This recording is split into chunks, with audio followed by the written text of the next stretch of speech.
Assalamualaikum warahmatullahi wabarakatuh. Apa kabar anak-anak? Hari ini kita akan belajar tentang tema 7, subtema 1, pembelajaran 1. Mari kita simak materinya. Sejak abad ke-15, rempah-rempah telah menjadi komoditas yang menguntungkan. Saat itu negara kita, yakni Indonesia, terkenal sebagai negara penghasil rempah. Hal inilah yang menyebabkan bangsa Eropa berlomba-lomba datang ke Indonesia guna untuk mendapatkan rempah-rempah tersebut. Setidaknya terdapat 4 bangsa Eropa yang pernah datang ke Indonesia. Bangsa pertama adalah Portugis. Portugis datang ke Indonesia di bawah pimpinan Vasco da Gama. Mereka berangkat pada tahun 1497 dan tiba di Malaka pada tahun 1511. Pada waktu itu, mereka mengetahui bahwa Malaka menjadi daerah pusat perdagangan yang sangat ramai dikunjungi di wilayah Asia Tenggara. Sedangkan daerah sumber-sumber rempah-rempahnya adalah Maluku. Menurut mereka, cara termudah untuk menguasai perdagangan adalah dengan merebut atau menguasai Malaka. Kolonialisme Portugis di Indonesia dimulai sejak kedatangan Alfonso de Albuquerque. Pada tahun 1511, ekspedisi Portugis di bawah kepemimpinannya berhasil menaklukkan Malaka. Dari sanalah mereka menuju Maluku dan diterima dengan baik oleh Raja Ternate. Mereka diperkenankan berdagang dan membangun benteng di Ternate. Bangsa Eropa kedua yang datang ke Indonesia adalah bangsa Spanyol. Mereka mendarat di Tidore, Maluku pada tahun 1521. Maksud kedatangan mereka tak lain adalah untuk menguasai perdagangan rempah-rempah. Di Maluku, mereka disambut baik oleh rakyat setempat. Karena pada saat itu orang Tidore sedang bermusuhan dengan kerajaan Ternate yang dibantu oleh Portugis. Nah, untuk menghadapi Portugis yang bergabung dengan Ternate, Spanyol pun memutuskan untuk bergabung dengan Tidore. Hal ini menimbulkan persaingan perdagangan antara Spanyol dan Portugis. Dalam hal kekuatan, Ternate dan Portugis lebih unggul bila dibandingkan dengan Spanyol dan Tidore. Sehingga dalam setiap pertikaian kecil, Spanyol selalu mengalami kekalahan dan tersisih. Nah, untuk mengakhiri permusuhan tersebut, atas prakarsa Paus diadakanlah Perjanjian Saragossa pada tahun 1529 yang berisi: pertama, Portugis menguasai daerah perdagangan di Maluku sampai Tanjung Harapan. Yang kedua, Spanyol harus meninggalkan Maluku dan memusatkan kegiatan di Filipina. Perjanjian Saragossa telah menempatkan para pedagang Portugis untuk lebih leluasa bergerak sehingga kedudukannya makin kuat. Sementara Spanyol tersisih dari perdagangan Maluku pada tahun 1534 dan menyingkir ke daerah Filipina. Bangsa Eropa ketiga yang datang ke Indonesia adalah bangsa Inggris. Kedatangan bangsa Inggris di Indonesia dipimpin oleh Francis Drake. Rombongan ini berangkat dari Inggris pada tahun 1577 dan tiba di Indonesia pada tahun 1579. Francis Drake berlayar ke Indonesia tidak sendiri. Dia dibantu oleh temannya yang bernama Thomas Cavendish. Di Ternate, mereka memborong rempah-rempah untuk dibawa ke Inggris.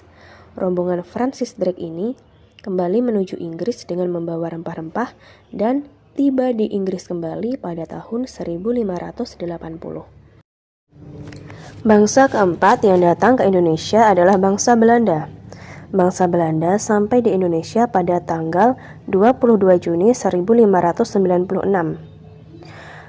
Pasukan Belanda ini berhasil mendarat di Banten, Jawa Barat. Pada awalnya, kedatangan bangsa Belanda disambut baik oleh Sultan Banten, dan kegiatan perdagangan pun menjadi ramai. Akan tetapi, hal itu tidak berlangsung lama. Bangsa Belanda berubah menjadi serakah dan kasar. Sikap itulah yang menyebabkan mereka dimusuhi dan diusir dari Banten.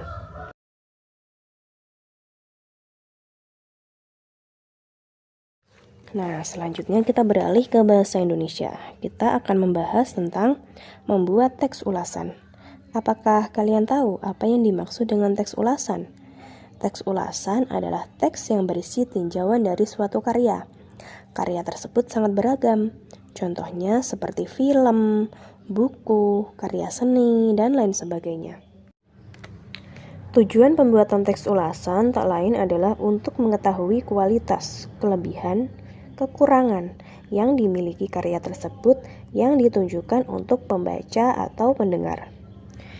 Teks ulasan memiliki beberapa ciri. Ciri yang pertama adalah memuat informasi berdasarkan pendapat penulis mengenai suatu karya. Yang kedua, pendapat penulis berdasarkan fakta yang didapat dari karya tersebut.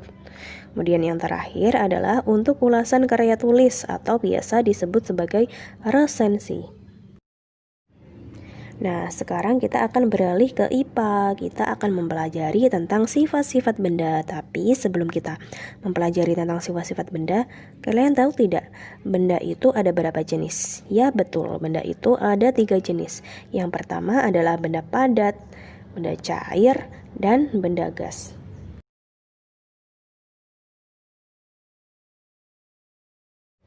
Nah, yang pertama kita akan mempelajari tentang sifat benda padat.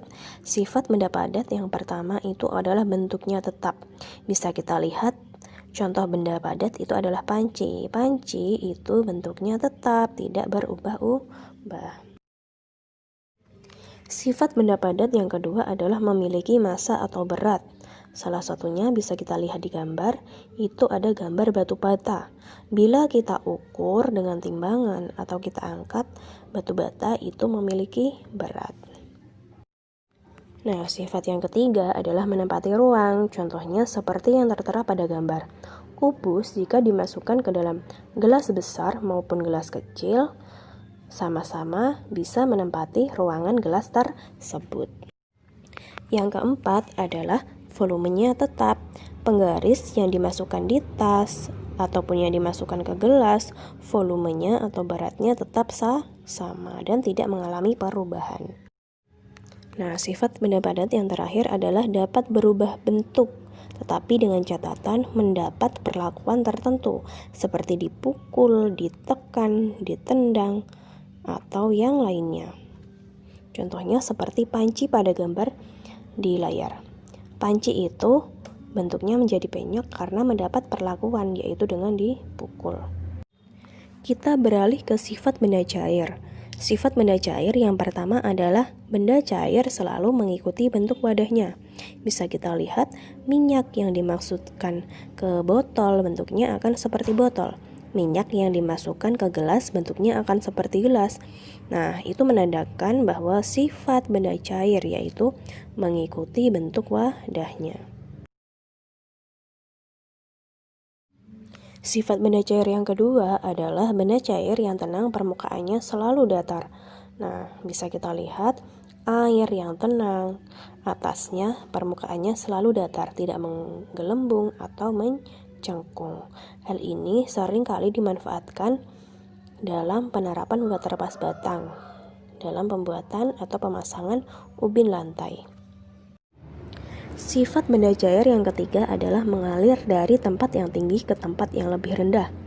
Hal ini bisa kita lihat dari fenomena air terjun. Air terjun itu mengalir dari tempat yang tinggi ke tempat yang lebih rendah. Ada juga bisa kita lihat ketika kita berwudu menggunakan air keran. Ketika kita membuka air keran, air itu akan mengalir dari tempat keran yang tinggi ke tempat yang lebih rendah, yaitu tangan kita. Sifat benda cair yang keempat adalah memiliki sifat kapilaritas. Kapilaritas bisa kita lihat dari sumbu kompor. Minyak yang berada di bawah akan terserap melalui sumbu kompor sehingga menjalar ke atas dan menyebabkan api di kompor bisa menyala. Yang lainnya lagi bisa kita lihat dari tumbuhan. Seperti yang kita tahu, akar mengambil air itu dari dalam tanah. Air tersebut meresap melalui akar dibawa ke atas. Itulah pembuktian dari sifat kapilaritas. Sifat benda cair yang kelima adalah menekan ke segala arah. Apabila kita memasukkan air ke dalam botol lalu melubanginya, maka air tersebut pun langsung akan menjalar ke luar. Sifat benda cair yang keenam adalah memiliki massa atau berat. Kita buktikan dengan botol aqua yang berisi air. Apabila kita timbang, maka botol tersebut akan memiliki berat. Hal ini juga dibuktikan dari beberapa kemasan aqua yang menerangkan bahwa aqua tersebut memiliki berat 1500 ml, 600 ml, 380, dan 240. Itulah buktinya bahwa air itu juga memiliki massa atau berat. Selanjutnya kita beralih ke sifat benda gas. Sifat benda gas yang pertama adalah mengisi seluruh ruangan yang ditempatinya. Ketika kita meniupkan udara ke sebuah balon, maka udara tersebut akan langsung mengisi seluruh ruangan yang ada di balon tersebut. Sifat yang kedua adalah mempunyai massa seperti benda cair dan benda padat. Sifat yang ketiga adalah menekan ke semua arah. Ketika kita meniup balon, maka udara yang kita tiupkan akan langsung menekan ke segala penjuru yang ada di dalam ruangan balon tersebut. Nah, sifat yang keempat adalah tidak memiliki bentuk yang tetap, karena udara apabila ditempatkan ke dalam gelas, bentuknya juga seperti gelas. Apabila ditempatkan ke dalam baskom, bentuknya seperti baskom. Maka hal ini membuktikan bahwa bentuk benda gas itu berubah-ubah atau tidak tetap.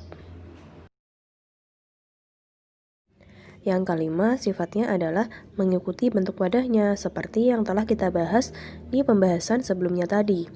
Benda gas itu apabila ditempatkan ke dalam gelas, bentuknya seperti gelas. Apabila ditempatkan ke balon berbentuk bintang, maka bentuknya juga akan seperti bintang.